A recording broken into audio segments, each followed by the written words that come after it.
We just had a conversation about when we throw the ball back to second, if it's a clock violation or not, and it's one of those gray area rules.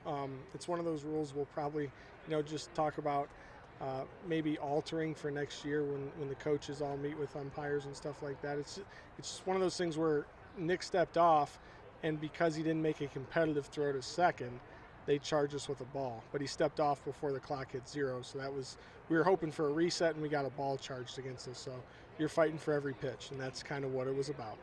What's it like to finally get you guys' first tournament victory under your belt and have that experience? Yeah, we talked about, Miami got a win last night, so they're going to be feeling good about themselves and knowing that they can win in an environment like this and win in a park like this. And we need to go out there and prove ourselves and get our tournament started off on the right foot. And I'm really proud of our guys and pleased with the way they handled everything. Coming into the number one seed, how important was it to have a big game and really build some momentum moving forward? Yeah, you hear everyone talk about, it's 0-0 and it's tournament time and all that stuff. We've been 0-0 since August. So, the momentum we created in the regular season, there's no reason we can't keep that thing going right now. You talked about having Goody go today, Coach, when you were on the show on Monday. How did you know at that point he was going to have an outing like he did today, and talk about his start? Nick Good matches up with just about everyone on our schedule, and he competes against everyone on our schedule. So it's an easy decision to have him lead off and set the tone for our starting pitching this tournament.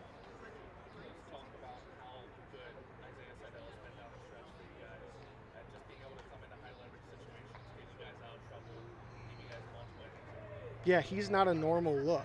He's got a low three-quarter slot with a fastball that rides, so a lot of people pop him up and swing and miss at his changeups and his off-speed.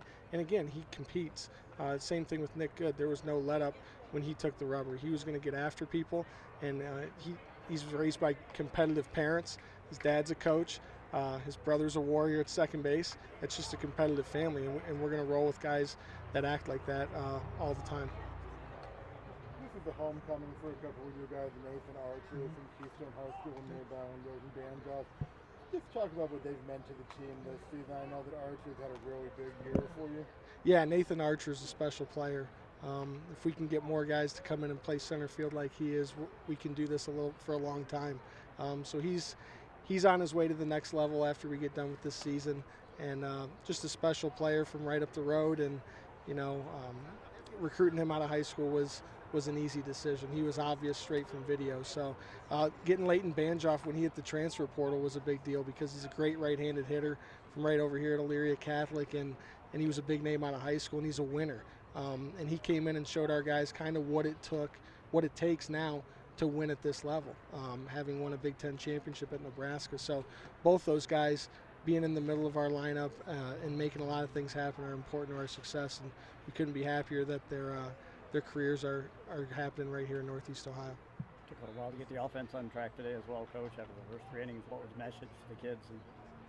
Just stick with who you've been and don't chase pitches out of the zone, and again, just do the things that have gotten us here. Don't panic. It's 1-0, and everyone can start to press, but we know who we are. We know how much we work, and we know that we do the right things at a high level. So just let the game come to us. It's 27 outs, and as you can see, before the 27th out, we got it done.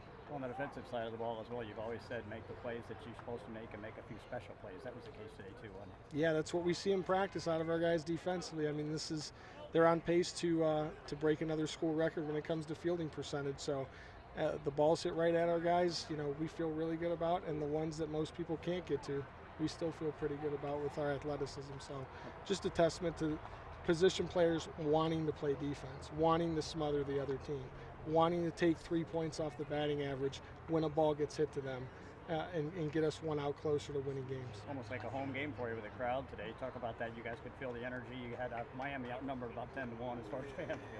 Yeah, it's a big deal.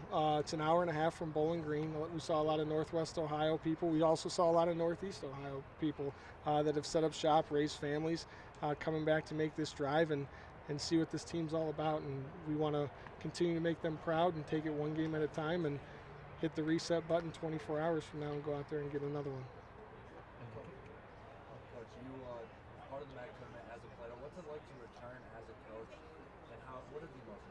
Yeah, when I heard Cinderella Man playing for Nick Good as his walkout, I got the juices going a little bit, and I felt like I might want to go out there and get a couple hitters myself. So it's cool to have that feeling back. You know, even though it's 15, pushing 20 years old for me. But Nick Good, just hearing the walk-up music, knowing what it was like, knowing that, you know, you can reach back and get an extra mile an hour or two in a setting like this for our pitchers is really cool for them. And kind of going off what Clint said about the fans, can you just talk about how important it is for them to be here tomorrow night with a lot more on the line than there was today?